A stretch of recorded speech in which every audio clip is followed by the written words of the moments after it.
कल ही मेरे क्लिनिक में एक पेशेंट आए। उन्होंने मुझे अपनी एमआरआई रिपोर्ट दिखाई और एक ही लाइन पूछी, डॉक्टर साहब इस रिपोर्ट में कॉन्ड्रोसार्कोमा लिखा है, क्या ये कैंसर है? ये सिचुएशन काफी कॉमन है। आप रिपोर्ट देखते हैं, फिर गूगल करते हैं और उसके बाद पैनिक, एंजाइटी, कंफ्यूजन सब बढ़ जाता है। आज मैं आपको क्लियरली समझाऊंगा कि इसका क्या मतलब है और आपको आगे क्या करना चाहिए। नमस्कार दोस्तों, मैं हूं डॉक्टर रजत गुप्ता और मैं एक बोन कैंसर स्पेशलिस्ट हूं। मैं हर हफ्ते आपके लिए बोन कैंसर और उसके इलाज से जुड़े ऐसे ही वीडियोस लेकर आता हूं, सिंपल भाषा में, बिना किसी हाई फाई मेडिकल लैंग्वेज। अगर आप इस चैनल पर नए हैं तो आप हमें सब्सक्राइब करना मत भूलिए, ताकि बोन कैंसर से जुड़ी कोई भी वाइटल इंफॉर्मेशन आप मिस ना करें। तो चलिए आज का वीडियो शुरू करते हैं।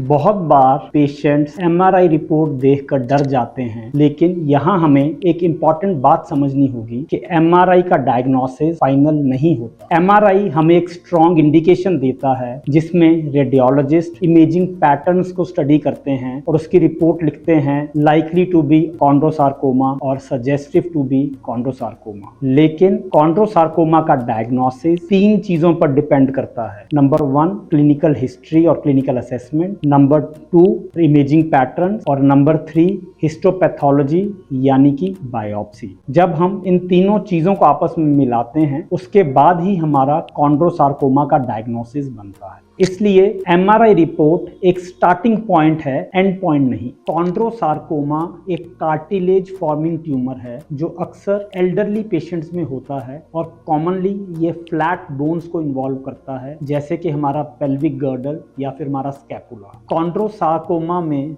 सबसे इंपॉर्टेंट कंसेप्ट होता है उसका ग्रेड, मतलब कि low grade chondrosarcoma means less aggressive tumour और हाई ग्रेड कॉन्ड्रोसार्कोमा मतलब कि वो ज्यादा अग्रेसिव, ज्यादा रिस्की। ये डिफाइन करना बहुत ज़रूरी है कि पेशेंट को लो ग्रेड कॉन्ड्रोसार्कोमा है या फिर हाई ग्रेड, क्योंकि हमारा ट्रीटमेंट का प्लान और पेशेंट के क्योर रेट्स इसी बात पर डिपेंड करते हैं। अब बात उठती है कि आखिर नेक्स्ट स्टेप क्या होना चाहिए। जब भी एमआरआई रिपोर्ट पर कॉन्ड्रोसार्कोमा का शक हो तो हमें आगे एक स्ट्रक्चर्ड प्रोटोकॉल फॉलो करना होता है, जिसमें सबसे पहले हम पेशेंट का बायोप्सी करते हैं, जिससे कि ट्यूमर का टाइप और ट्यूमर का ग्रेड कंफर्म होता है। बायोप्सी की रिपोर्ट के बाद हमें उस पेशेंट की स्टेजिंग करनी होती है, जिसके लिए हम पेट सीटी स्कैन या फिर CT scan of the chest के साथ साथ बोन स्कैन करते हैं। स्टेजिंग करना इसलिए जरूरी है ताकि हमें ये पता चल पाए कि कॉन्ड्रोसार्कोमा उसी हड्डी तक सीमित है जहां से ये शुरू हुआ है, या फिर ये फैल कर